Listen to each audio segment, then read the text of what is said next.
By 2047, 53% of Americans are going to be Substack pundits with newsletters.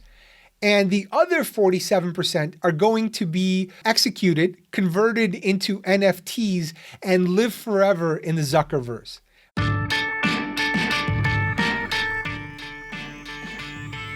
So there's been a lot of talk about the Metaverse, which is trying to get us to put on goggles and maybe some other digital appendages so we can climb into the digital world and be subjected to Zuckerberg's rules or whoever is controlling the Metaverse. We've seen movies like The Matrix. I decided to talk about a different way of understanding this world. Industrialization is what made the middle class possible. Before that, everyone was a subsistence farmer or a cobbler. Whatever you did, you just marked up your time and hopefully made a small profit. How many sweaters or how many desks are you going to make if you're just a laborer? Probably not many, enough to subsist. But then you add machines, looming machines, and all these things that create scale. Now you can make enough sweaters for an entire town. You can make enough desks to ship to the entire country in a month. All of a sudden, you don't need as many workers, but each worker creates so much more volume, they can be paid more. It's like a superpower. It's like, those exoskeletons that you put on in sci-fi movies or cartoons, and then now you can lift it, a truck over your head. We are now literally lifting trucks economically. Digital is on the same curve. It's even cheaper to create and can be distributed more widely faster. I mean, you can get to 1 billion people in no time if your product is that good and people want it that bad. But the redistribution that's needed to sustain that middle class population of people who used to be laborers is essential and destructive. And here's what I mean by that. Work creates pay, but also creates skills and purpose and discipline, socialization, resilience, and money is necessary, but money alone is poison. If all we do is have redistribution, which is what universal basic income is, or the freedom dividend, or whatever Andrew Yang called it, you can't separate those two things. But as we keep moving into the digital realm and we keep outsourcing things, then we create great scalability, but for very few people, because now we don't even need the other people that used to work with the machines. So yes, we create more industries and more jobs, and that'll probably go on for a while. But just in general, people, companies, nations, empires, they have this common arc. They conquer in their youth, and virtually every country is the product of conquest. And then they flourish in their middle age, and then they live off their spoils or their 401ks in old age. But in that time, they also soften. And they forget how they got there. They lose the skills and the resilience that were needed to get there in the first place, especially with subsequent generations. There have been so many studies that show rich people, how future generations just lose their money because they don't have the incentive to work. They've gotten spoiled. They've got manicured hands. They're not going to lift anything heavy. And that happens to immigrants. Like that first batch of immigrants are working hard. They never stop. And then their kids are like, I think I want to go into the arts. And dad's like, all right, I guess I'll pay the 280 grand for school. Redistribution, to do it correctly, demands a recalibration of education, life skills, and how do you fill your days feeling like you're doing something meaningful? You need some signals. You need something to tell you that, yeah, the way you spent your day means something to somebody. To do that, you still need markets. This is why I'm a capitalist. I'm a conscientious capitalist. Like, I believe in social safety nets and some government intervention in cases where scale is necessary. But markets are essential because they provide two things: pricing, so you know how much things are worth, whether it's your time, your service, your product, and they give you value signals, even if the meaning is simulated. You look at crypto and NFTs. So all these people are out there, they're buying and selling something that does not exist. It doesn't. They're just calculations, numbers on a computer somewhere. They're the perfect example of simulated meaning. plus a market.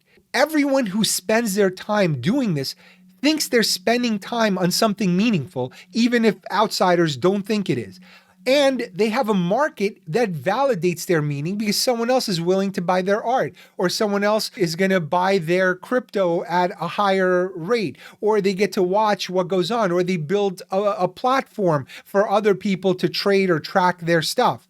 It's this infinite digital chasm of learning and busy work. It yields you earnings from inventions that have no real world utility. There's nothing you can do with any of these things. Yeah, I guess you could trade out of crypto and buy things that way, but you're not materially helping. So no one's being fed. No one's able to sit in and drive somewhere, but you've been busy all day. You've done something, or it feels like you have. Soon, all of this will take place inside of a game.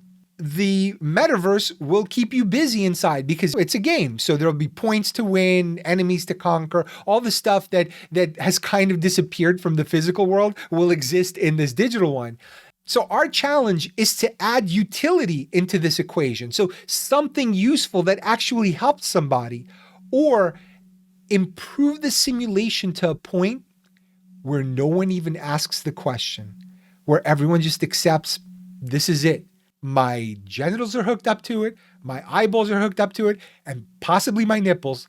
And so I'm connected, and I'm going to have the most joyful time inside the metaverse with Mark Zuckerberg allowing me to get tickled. Because if you don't go through the official exchange, surely they will block you and possibly put a clamp on your balls. Anyway, that's where we're going. That's the metaverse from an economics point of view, with a few generals thrown in. This is really insane. The Fed, the place that prints the money and buys all of our bonds in the huge Ponzi scheme that is our economy, they tweeted, I couldn't even believe this. This is from their blog. A Thanksgiving dinner serving of poultry costs $1.42. A soybean-based dinner serving with the same amount of calories costs 66 cents and provides almost twice as much protein. So the Fed is telling us, hey, you don't need that turkey. You don't need that chicken. We've got soybeans for you. I wish they told me this sooner. My fridge is already packed with maggots, ants, and roaches from their previous campaign because they're telling me that bugs are the future, so I've started eating them. I saw a turkey at a Christie's auction the other day. I think the starting bid was $180,000. So I would love to be able to get some actual dollar bills so I can buy this turkey. And the Fed, you really could help. So instead of telling me about soybean, please tell me how I get the 180 grand. Hopefully someone converts it into an NFT so maybe I can buy a limited edition of the turkey. I won't be able to eat it, but I'll be able to lick my computer screen. And really, this is the future of climate-based food enforcement. I'm going to do an entire episode of my predictions, but I'll give you a sneak peek. One of them is I think there's going to be a greenhouse beef tax to raise the price of beef and maybe other meat. I think this plant-based food subsidies and incentives, they're going to be in school cafeterias. They're going to be everywhere. You already see those prices plummeting. And in some cases, people are choosing it, but it's not any healthier than meat because it is a science experiment. You look at those Beyond Burgers and you look at the ingredients there, it is obscene the amount of ingredients and the amount of science that went into making those Frankenburgers. Bugs' Food is a multi-generational campaign. Mark my words, what is happening with eating bugs is the same exact thing that De Beers did with diamonds. They took this piece of worthless glass that is in total abundance and can be manufactured by just compressing coal, and convinced every woman on earth that this is the most precious and amazing thing that everyone needs to have. And they created a cartel to control the supply. So what is happening with bugs is the same thing, not necessarily in terms of the mechanics of producing it, but the campaign to promote it. So you'll see these stories pop up every once in a while. It's like, hey, aren't you ready to eat these delicious maggot nutrient bars? This is a coordinated campaign to soften us up, to get us ready to eat all this other stuff, because the price of food, real food and real animals that are delicious, and I would like to be barbecuing right now, is going to go up, and it's going to go up real big, especially when gas prices go up and all the input prices go up of transporting that food and growing it and so on. I think there's going to be a revised FDA pyramid that's going to push it. So the FDA, you have to look this up. The food companies and the grain companies in particular created that pyramid and have been essentially poisoning kids with garbage food that is largely subsidized also by the government and getting kids to eat unhealthy and getting us hooked on sugars and high fructose corn syrups. It is so insane. This is actually a real conspiracy theory. You look this up. Don't trust me. Just Google it. The facts are out there. I think there's also going to be climate-based school nutrition curricula.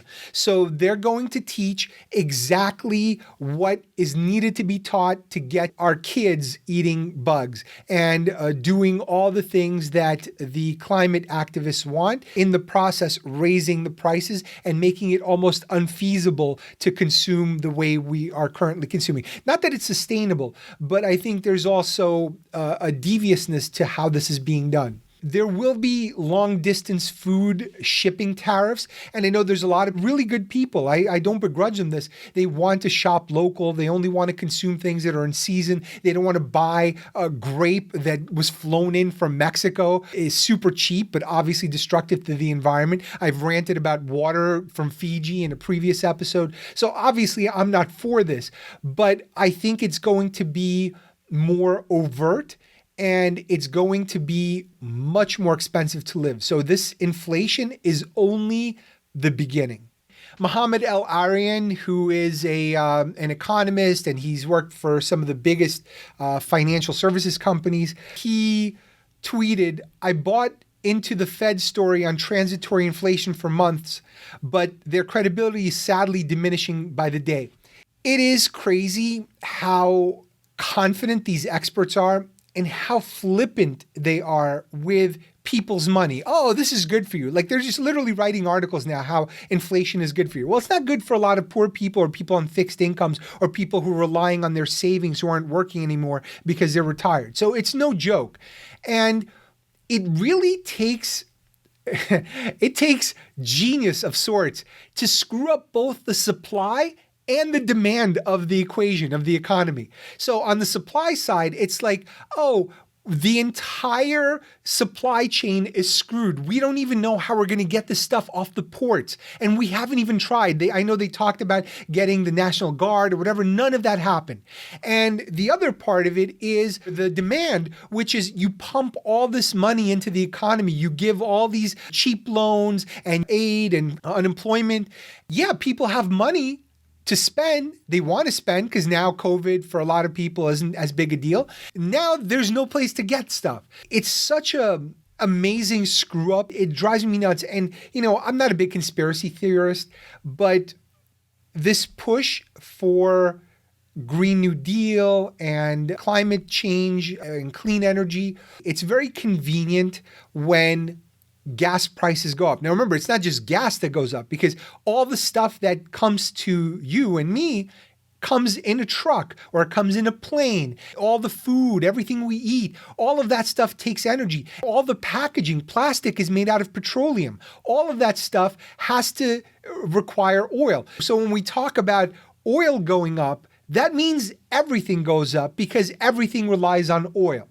It's awfully convenient to have it spike while you're trying to pass climate legislation. So I'll leave it there. I don't know the mechanics of it. I don't know if they get together in a giant room or a conference called, COP26 or or something like that and talk about these things and figure it out.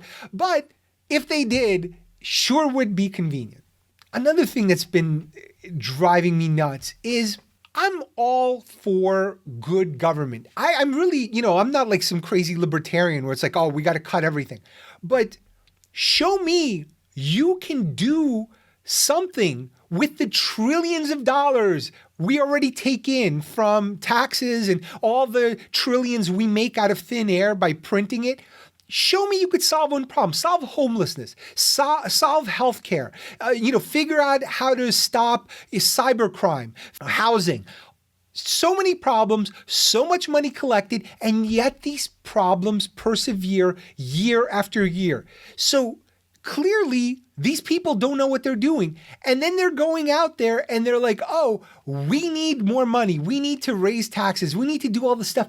No. We're going to fight tooth and nail. And Bernie goes out there and he's like, we have to, raise taxes, typical Bernie stuff, the millionaires and the billionaires. Why don't you show that you can do something but mismanage the money? Not just talking about it and pounding on a podium. And until you do, you're grossly mismanaging and misallocating money. We still have the biggest military spending and all of these problems still persist. So show you can do something with what you already have and we'll gladly cough up more. Otherwise, I'm going to fight tooth and nail against it. I'd rather have no new spending than have it sucked into this black hole of incompetence. There's this guy, Matt Stoller, who writes about monopolies. That's his whole angle. Smart guy. He tweeted something that I think is kind of stupid. Cryptocurrencies should obviously be banned, he wrote. Let's just stop playing passive aggressive here. Crypto is interesting technology used almost entirely by scammers and money launderers, and forcing them to obey the law is the same as banning. His whole angle is that we should ban crypto because it's being used illicitly. That's true. There's a lot of illicit uses and not very many real uses, but it's extremely disingenuous to not address the reason for that. Because Matt and people like Matt, I don't know if Matt specifically supports this, but there's a policy called MMT, which is basically what's running our government right now, which is, hey, you can spend as much as you want, as many trillions of dollars as you want, and it will not affect interest rates and it will not affect the economy. We could solve all of our problems just by printing more money. That is what MMT says, and that's what a lot of people on the left say. A lot of people like Matt, I don't know his specific position, but it is extremely dishonest to support all these expansionary policies and printing all this money and having Christmas, buying up all the gifts and having no job to pay for them. When you do that, you debase the dollar, you create inflation, you make people's savings worthless. And I'm a crypto skeptic. I think there's a lot of things wrong with crypto, but I see this more as a Sophie's choice. It's pick your poison. Am I going to go with government and the official currency and get robbed by all the MMT cretins who want to just invent money out of thin air and spend on whatever their pet causes are? Or do I want to get scammed by Bitcoin bros who are basically trading with fake dollar currency called Tether? I'm not even going to get into it, but Tether is this scam currency that pretended to be backed by dollars, but it was actually found to not be backed by dollars. And 70% of Bitcoin volume is in Tether in all these unregulated exchanges. Anyway, so it's not scammers versus diligent stalwarts. No, it's pick your scammer. Do I want to take my risk with the Bitcoin utopianists, or do I want to take my chances that Matt and his buddies are going to print as much money as they want for whatever the hell they want to spend it on? And there's another guy, he said, I can't stress this enough. The crypto attack on the dollar is not strictly a pump and dump or a grift. It's an ideologically driven attack on the legitimacy of fiat currency, the Federal Reserve, and the incumbent financial system. It is the sequel to the January 6th attack. I'm like, dude, slow your roll. Yeah, there is a libertarian utopia that is stapled to cryptocurrency. And in that end state, if we do go all crypto, chances are there's no America anymore, because, the thing that holds America together is our debt, because the rest of the world is allowing us to finance all of the spending that we do. It's going to be a scary place if the crypto libertarians win. And what's funny is they will be just as scared as everyone else, because chances are they won't be able to pay for all of their cell phone services and everything else that they need, because the infrastructure will be gone, because there'll be fires on the streets, there'll be riots everywhere and tanks rolling down. Anyway, it's not a January 6th attack. The real attack happened when we decided to enrich the banks, suppress the currency, and really intervene in every market, the housing market, the healthcare market, the education market. That's when the real insurrection happened. So the crypto guys, and it's mostly guys, statistically, the crypto guys are a response to that. They are a reaction to America taking a dump on its finances and causing the 2008 crash and causing people to not have any trust in the system, or creating these insane bubbles because, money's being printed left and right and people are desperate to buy up any sort of asset just to hold on to some value. That's the real criminal enterprise. And so the new criminal enterprise is just a response. There's a woman who tweeted, her name is Lisa Abramowitz. She said, yesterday's auction of 30-year treasuries, which are the bonds we use to finance the government, and the 30 years is the longest one we have, by one measure, the weakest since August 2011. Quote, I've been in the market about 30 years now, and this is one of the scarier ones I've seen. It highlights that the back end of the curve is wildly mispriced. So basically what they're saying is we're trying to sell all these bonds at tiny little rates. We're paying so little that we're just saying, hey, we're America, so we're going to take a 30-year loan and we're going to pay you garbage interest. And everyone's like, no, screw you. We're just going to buy up real estate, or we're going to buy something else. We're going to buy stocks. So now the primary buyer, and not now, but for a while, is the Fed, which prints all the money and buys our bonds. So we're in a Ponzi scheme. I mean, there's no two ways about it. And at some point, we're going to need real customers to buy our bonds. And guess what's going to happen? They're going to demand higher rates. And if we don't pay it to them, they're not going to buy it. And the rates are going to go up regardless. So the currency is going to be worth much, much less. And we might have much more dramatic inflation, but also our budget is going to be eaten away, because a percentage of our budget of tax collections and all that stuff goes to pay interest expense. But if we increase our rates even by 1% or 2% that the real market would demand, we would be hosed, because we'd be spending more on interest, especially at these insane debt levels. We'd be spending more on interest than the entire cost of every other social program and everything else it takes to run the government. That means no Medicare, no Social Security, no Medicaid, none of that stuff. No military, although I think we have to keep funding the military, because when everyone else comes to collect, we need a way to shoot them. We need a way to blow them up, because really that's going to be the last defense. And, and that's why this spending orgy has to stop. There has to be an earning orgy to go with our spending orgy. I could actually see why all this talent is moving into crypto, or all the finance talent, because at least you're around smart people.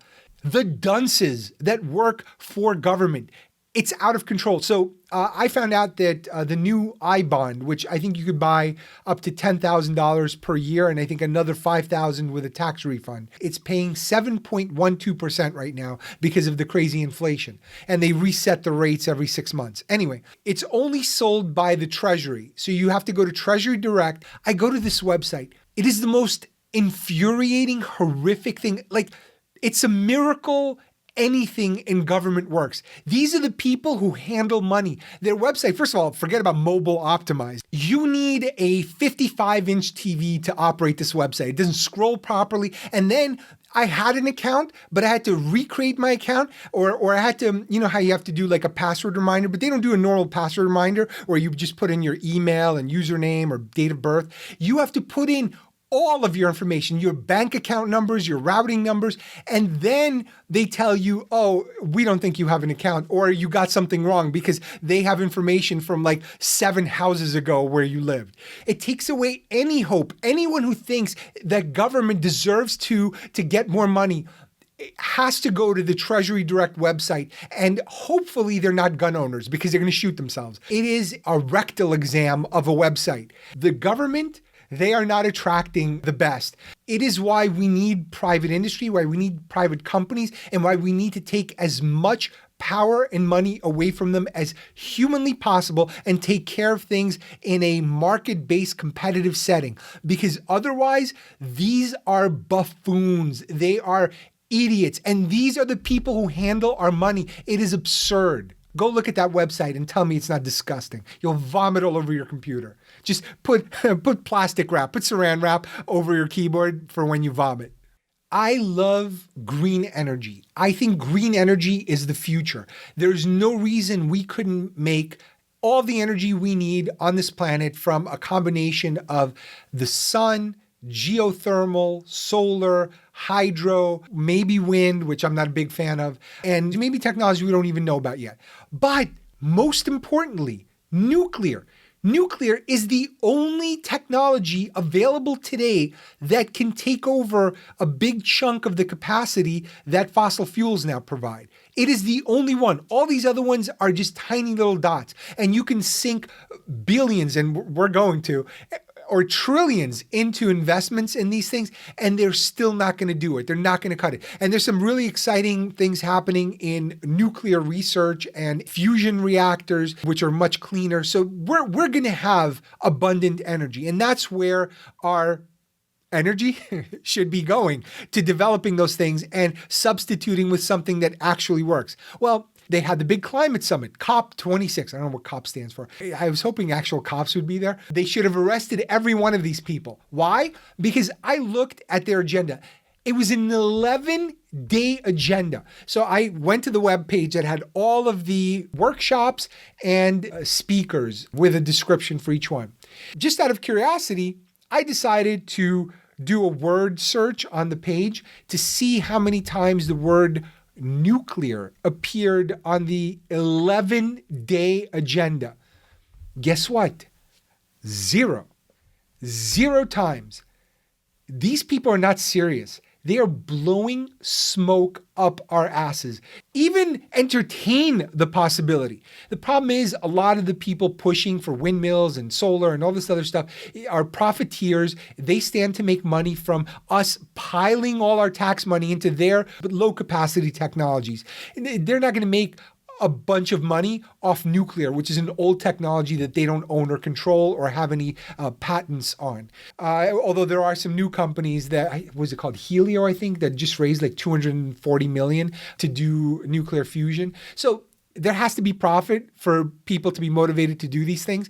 And the government's going to pile a bunch of money and, quite frankly, incinerate it if they don't do nuclear today. That's if we want to do it today. Or we could just wait and hopefully, the decarbonization and these other alternatives will prosper. But there's no reason to cripple humanity and to take poor people and burden them with having to buy super expensive fuel. And that's why right now, it's super convenient that gas prices are going up. Perfect time to pass legislation for alternative fuels because by comparison, they're going to be cheaper than the expensive oil that's out there. So I don't know that there's a coordinated plot, but certainly the government's not A, doing much about it, or B, slowing down the climate agenda. Meanwhile, two other things are happening. China just announced that they're building 150 new nuclear plants in the next 15 years because they are not going to wait for the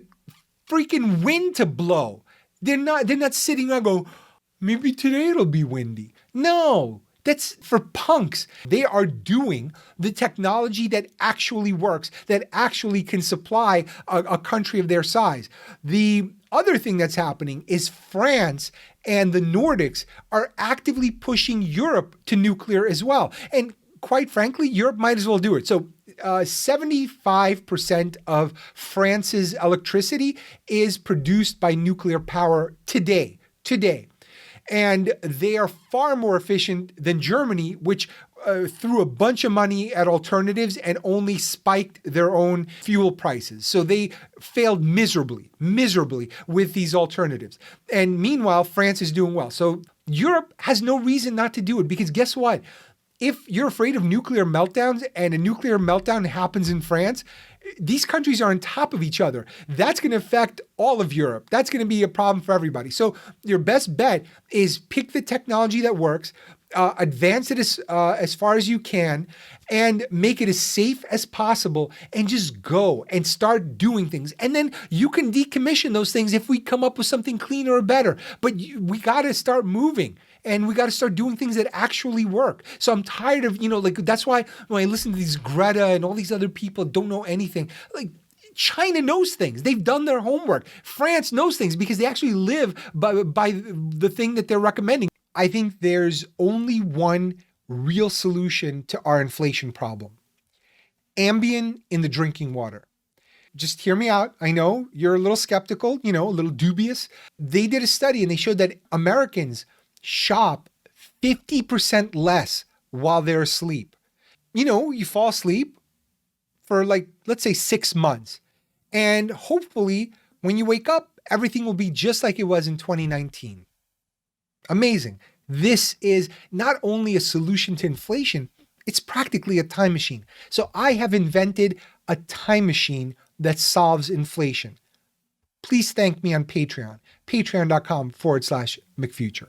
I mean, we're already in the business of buying drugs from drug companies. Buy one more. It's not just COVID vaccine. Yeah, you know what? Dump the COVID vaccine, dump the antidepressants into the drinking water, dump the Ambien in, and maybe some nutrients. Whatever they put in that drip at the hospital, that has all the nutrients we need. Throw some of that in the drinking water. We will finally be as safe as we can be from every microscopic predator. We drink a glass of water, fall asleep for 6 months, we wake up and everything's fine. Goldman just released a really interesting report saying that most of the 5 million people who left the labor force during the pandemic are over age 55. 3.4 million of the 5 are over 55. So they're just basically retiring early. And then there's 1 million of natural retirements that won't reverse. We hear a lot of simplistic storylines that are convenient for political angles or for talking heads, but this is actual data, and I think it's interesting. I don't know what you're going to do with it, but maybe if you're 55 and want to retire, you too can be a statistic. My favorite place, the World Economic Forum, which sponsors Davos, which is where people pay tens of thousands, if not hundreds of thousands to join and to go to these events. So it's all like billionaires and, heads of these huge financial companies and other companies. It's where our lives get determined. Anyway, so they put out a lot of content, a lot of very mainstream corporate type content. One of the World Economic Forum officials retweeted or tweeted something that said, Elon Musk could sell $6 billion worth of stock and solve world hunger. So Elon Musk, being the troll billionaire that he is, he responded saying, hey, why don't you give me a plan of how you plan to deploy that money to solve world hunger, and I will sell that stock immediately. Of course, they didn't for a long time. And finally, they came out with this little video. I'll try to find it for the replay. So they came out with this video saying how they deploy the money. All of it wasted. It is the weakest, worst response you could imagine. It's just a recipe for continued poverty and poverty profiteering by these middlemen. So essentially they said, oh, we're just going to buy some food for people. I'm like, look, I get it. People need food. That is not a solution. We've been dropping boxes of grain on so many places. And the example I've used in my book, Dominican Republic versus Haiti. We have been dropping boxes of rice on Haiti for decades. They are still in trouble. And the reason I use that example is it's the same island. It's literally two sides of the same island. And I know there's some cultural differences and other things, but they could very, very easily have the same economy, the same flourishing economy in Haiti as they do there. But we're actually stifling their ability to grow and to develop because we're not helping them. We're not teaching them to fish. We're just handing them some fish. Actually, probably nothing as delicious as fish. And they're on an island. They should be able to fish and have a fishing industry or something that creates wealth, if not absolute wealth in our terms, at least relative wealth. And we are doing the same thing in Africa. We're doing the same thing in all of these Latin American countries. The answer should be developing trade, industry, and agriculture for self-sustenance. We'll know we did the right thing when the World Economic Forum no longer has a tweeting budget because their work is done. And by work, I'm saying organizing fun offsites for billionaires, which is basically their main gig. So, and then maybe they collect money from them, but they probably have bundlers, which take 50 to 80%. Look that up. That's pretty crazy too. A lot of these charities have bundlers that take up to, I think, as high as 90% of the total money. So the charity ends up with like 10%. It is so wild what goes on in this nonprofit sector. Anyway, Elon Musk, I don't think will be giving them any kind of money. The State Department, which is what's supposed to keep us safe, they are now tweeting the following. Today, on International Pronouns Day, we share why many people list pronouns on their email and social media profiles. This is the State Department. They can call in drone strikes. They're telling us about pronouns. The level of hiding what you truly are is so off the charts now, because now all these corporations and now government are so cloaked in wokeness that they're really enjoying it, because now it's like, hey, look over there. It's like, when you distract a cat with a laser pointer, it's like, oh, look over there. And that's exactly what all this stuff is. China just launched a missile into space. And guess what? When they saw that tweet, they launched 11 more missiles into space because we are telling them we're weak. And I don't know to what extent a geriatric president that falls asleep and shits his pants is a sign of weakness, but I suspect it's not the greatest sign of strength. Meet me somewhere in the middle. Just let's admit that dementia does not become us. And, having this old man and the State Department that tweets about pronouns is not really great for our defenses. As if that wasn't enough, the Marine Corps plans a huge overhaul about its lack of diversity around troops. Listen, the bullets don't care about diversity. And so all of this stuff is just a cover up over what we do. The military kills people. That is what the military does. It is not a pretty thing. We overthrow governments. We drop bombs a lot of times on innocent people. The collateral damage outweighs the actual military target damage that we've been doing. So all this stuff is a lot of BS. And I got to tell you, if we're really going to do equity and diversity, then let's do a draft. That is what I support. I support a draft. We will have exact diversity of the entire country in the military because everyone will be in it. And I don't care how old you are, because that would be ageism. If we don't, I love ageism because it ends in jism, but let's do it. Let us go all out. Let's get the old people. Let's get the COVID patients. Let's get the infirmed. Let's get all the colors of the rainbow. Let's get the illegals, and you give them citizenship because now they've served in the military.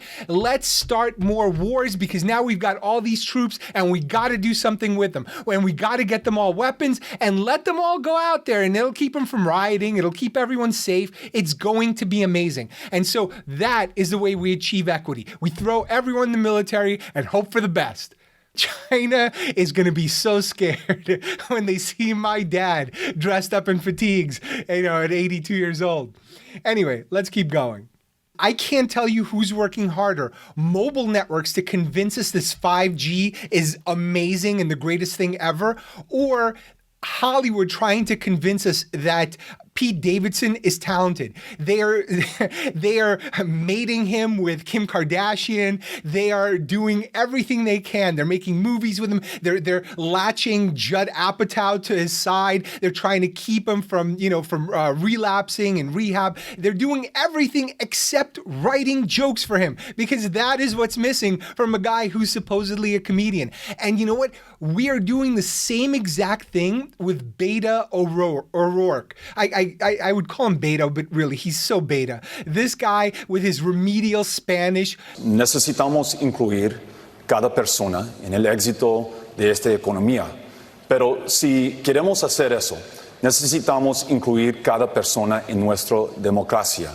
Me llamo Beto. Yo quiero el baño. Anyway, it's so funny that they keep taking this gawky goofball and trying to shove him in people's face. Well, now he's running for Texas governor. He's already told Texans he wants to take all their guns. This is going to go really well. Anyway, I'm so looking forward to it. I think he should select as his lieutenant governor Pete Davidson. Bill Gates once said, you can't strap a turkey to a chicken to make an eagle. Well, I think you can. I think you strap these two turkeys together and you're going to get something. You're going to get a really scrawny, crappy turkey for Thanksgiving. And don't think for a moment that the people on the left have any kind of exclusive on insanity, because the right has so many kooks also. There's this woman, Lauren Boebert, who somehow miraculously got elected into Congress. She is the right's version of Beto O'Rourke, a young, attractive collection of partisan memes compiled into human form. It's like, you know, when they have those movies where the witches get together and they throw like, you know, a rat hair and some old piece of clothing and some bird dump and then turn it into a human being. That's exactly what these people are. And so she said some insane things. Here's what she said. But since the speaker has designated the floor to discuss members' inappropriate actions, shall we? The Jihad Squad member from Minnesota has paid her husband, and not her brother husband, the other one, over $1 million in campaign funds. This member is allowed on the Foreign Affairs Committee while praising terrorists. And I see a Capitol Police officer running hurriedly to the elevator. I see fret all over his face, and he's reaching, and I'm like, what? I can't, the door's shutting. Like, I can't open it. Like, what's happening? I look to my left, and there she is. Ilhan Omar. Oops. And I said, well, she doesn't have a backpack. We should be fine. And in fact, her apology was as insane as the things she said. She kept asking for a public apology. So I told Ilhan Omar that she should make a public apology to the American people for her anti-American, anti-Semitic, anti-police rhetoric. She continued to press, and I continued to press back. And then Representative Omar hung up on me. Rejecting an apology and hanging up on someone is part of cancel culture 101. I will continue to fearlessly put America first, never sympathizing with terrorists. Unfortunately, Ilhan can't say the same thing. Now, it's one thing to go after them, but you also are working there, right? You're supposed to be in those same rooms with these people. So how do you expect any cooperation when you're basically acting like a psychopath? This is not how you get anything done. So I think all these people in Congress in general now are building their brands. I don't think they have any interest in solving any problems. They just want to score points, get on TV. They're just glorified influencers. And this woman is the worst of the worst. We've entered this new phase, which is a pollution of government, just like we've had a pollution of media. I think this was a great prank, but now somebody has to tell us who the real vice president is, because they appointed this Kamala Harris, who the voters didn't want. The Democratic voters said no. She was losing in her own state of California during the primaries, and she dropped out before that primary. So now she has a lower approval rating than Biden. Biden has historically low approval ratings because of all the inflation and mismanagement of the economy. Kamala Harris, she was at an event, I guess was it the military or NASA? And she started talking about, can they use satellite and space age technology to count the number of trees in Black neighborhoods? Climate adaptation strategies. Can you measure trees? Part of that data that you're referring to in EJ is environmental justice. But you can also track by race their averages in terms of the number of trees in the neighborhood where people live. This is our vice president. No, this is a prank. This is us being punked. I want to know who the real vice president. I want to know who's running this thing. You've got someone who is being hidden. They can't give her a simple enough ribbon cutting where she can't screw up. Like, this was the equivalent of a ribbon cutting, and she sliced someone's finger off. Like, it is not. This is not good. And then Biden is busy just trying to stay awake. Like, this is just elder abuse now, because he's just getting lost in the middle of sentences, and people are filling in his agenda for him because he can't express it. It's really sad. And media is doing that. Shows you how the state of media is. But this is wild. So I really want to know who's running things. I am super confused. This is not good. Like, China is looking at this shit show. They're going to not only take Taiwan, they're going to take Australia, because at this point, like, why not? Who's going to stop them? Kamala, she's counting trees. She doesn't have time for this. She wants to know if there's tree equity. You know, I used to be in it, and when I say in it, America, for the patriotism. I really believed so many things. And I still do in the general premise of the country and the freedom and all the things that it's supposed to represent, and increasingly does not. But I'm willing to fight for those things. But increasingly what I'm realizing is I'm just in it for the entertainment now, because now this is all just a spectacular show. I can't get that worked up over politics. I can't get that worked up over anything anymore, because things are just that absurd. Our leaders, our president is walking around with the load in his pants and can't finish a sentence, and the media just pretends like it's all okay. The comedy shows are making fun of the last president as if he's still the president.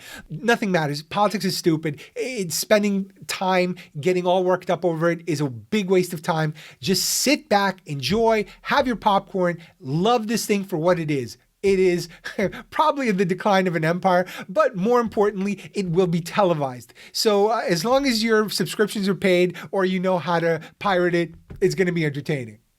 That's it for this episode. Hope you enjoyed it. Don't forget, share it with others, subscribe on your favorite podcast player, and please review on iTunes. It really helps with visibility. Subscribe on YouTube, and hopefully you can join the Patreon, where I'm going to have a ton of exclusives over the next couple of weeks. So I'll be putting those up shortly, and I've got some special episodes, the bigger episodes coming up as well, that are theme driven. I'm going to continue my Future of Relationships series. That's it for now. I'm Steve Faktor. See you next week on the McFuture.